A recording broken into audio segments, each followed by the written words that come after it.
But again, understanding that Ashes of Creation is a non-faction based game, so we're not going to tell you who your friends and enemies are. That's something that you are going to develop as you build a reputation for yourself and as you understand the reputation of those who are playing on your server with you.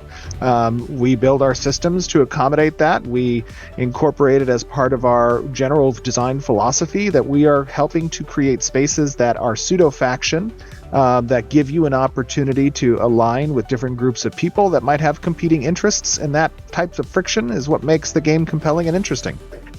That's rich, coming from a game where you can run a 6-character alt network doing everything your main can't.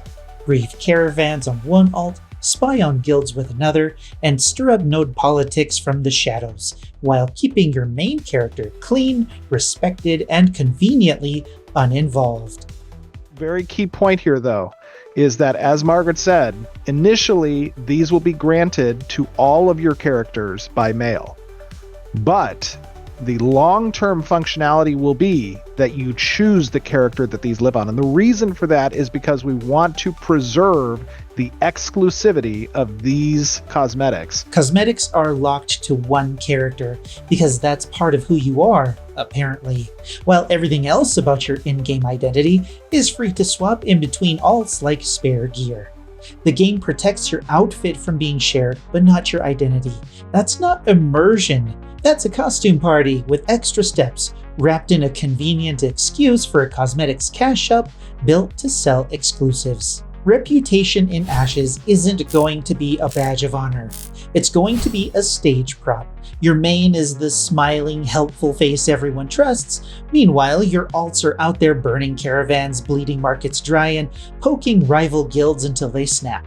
It's not player reputation, it's brand management. Keep the main spotless for public relations, and send the alts to do the work you don't want your name attached to.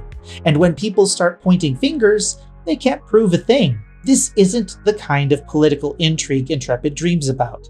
It's the kind of cheap cloak and dagger garbage that turns a server's social memory into Swiss cheese. And when everyone's got a bag full of spare identities, reputation stops being a system and starts being an inside joke. If alts wipe out all personal accountability, they absolutely nuke guild accountability. Once a guild's roster is maxed, the smart play isn't recruiting more mains, it's spinning up a stable of alts.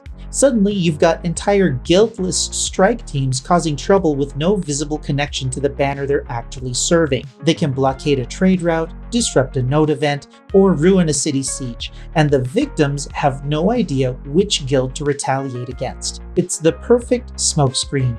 The real guild keeps its reputation squeaky clean, while its alt army handles the dirty work. And this isn't paranoia. It happened in Alpha 2. It's the natural outcome of a system that hands players anonymity and expects them to play nice. When you can't trace who's actually responsible for anything, wars lose their bite, rivalries lose their teeth, and the whole idea of a player-driven political landscape collapses into a sea of nameless troublemakers. Ashes is built on the idea that no one character or one person can do everything. You pick your professions, you trade for what you can't make, and the economy thrives because players need and rely on each other. Every choice you make is supposed to connect you to someone else who made a different choice. Alts tear that entire design apart. When one player can cover every profession across multiple characters, the need for trade evaporates. You don't need to source materials from other gatherers when an alt can farm every resource type you skipped on your main character. You don't need to know the master weaponsmith when you've got an alt working at that level. You don't need a network of suppliers when your alts are the network of suppliers. And it's not just cutting out a few steps, it's cutting out people. The conversations, the negotiations, the rivalries that grow from trade are all gone. What should be a web of relationships on the server turns into a closed loop where one person is their own supplier, manufacturer, and distributor. That's not a player-driven economy. It's a single-player production line running in an MMO. And the more players build these self-sufficient alt empires, the fewer opportunities there are for anyone else to make a living in the game. Eventually, the economy stops being a shared game system and becomes a private market for whoever has the most time to level alts. When players can cover every step of production on their own, the economy doesn't just lose interaction, it loses balance. Supply stops being distributed across different players or guilds and starts pooling in the hands of whoever runs an alt network. And once you have both supply and production locked down, the next move is obvious. You control the market. Alts make it easy to flood the market with cheap goods to push competitors out, and then jack up the prices once you're the only seller left. They let you watch multiple markets at once, adjusting prices instantly across different cities without relying on anyone else. They make hoarding profitable because you can sit on rare resources indefinitely, waiting for the perfect moment to sell, while your main keeps trading like nothing's happening. This isn't a free market, it's an arms race where the players with the biggest alt network dictate the price of entry for everyone else. And in a game that's supposed to reward specialization and cooperation, it's not just an imbalance, it's a full-on market monopoly hiding in plain sight. Now, a player-driven economy works because no one player can do everything. You need other people, other skills, supply chains, and other opportunities to accomplish your goals. That constant exchange is what keeps markets alive, prices fair, and every profession worth pursuing. Alts will destroy that balance. They consolidate production resources and power into fewer hands. The market stops being a living network of thousands of players and starts behaving like a handful of mega corporations.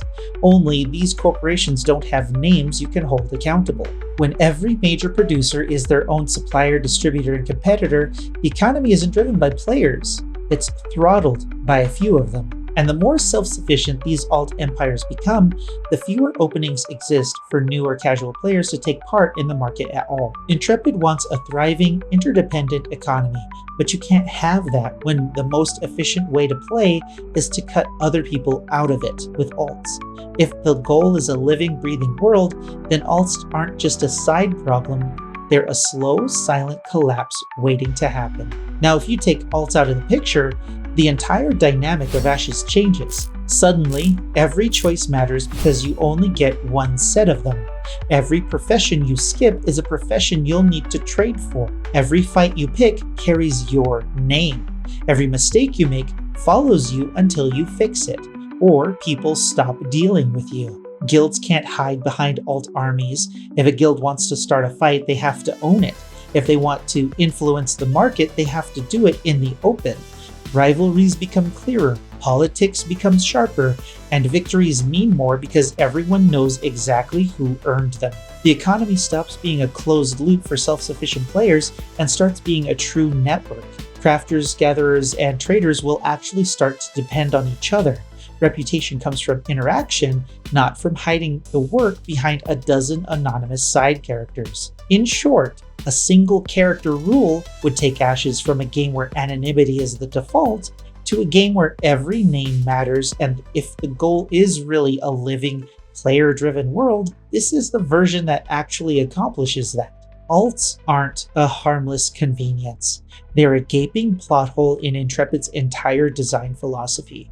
This is a game that shouts about permanence, behavioral consequence, and identity, and then hands out extra identities like party favors.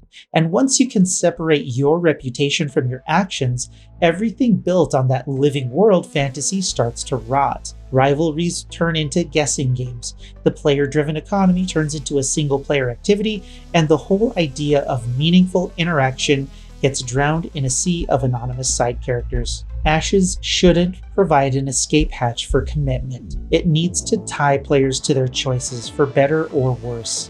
One name, one life per server with a community that remembers exactly who you are and what you're known for. Otherwise, character identity is just marketing fluff, sold like a pillar of the game, but undercut by design the moment you log into an alt. That's all for today. You're welcome.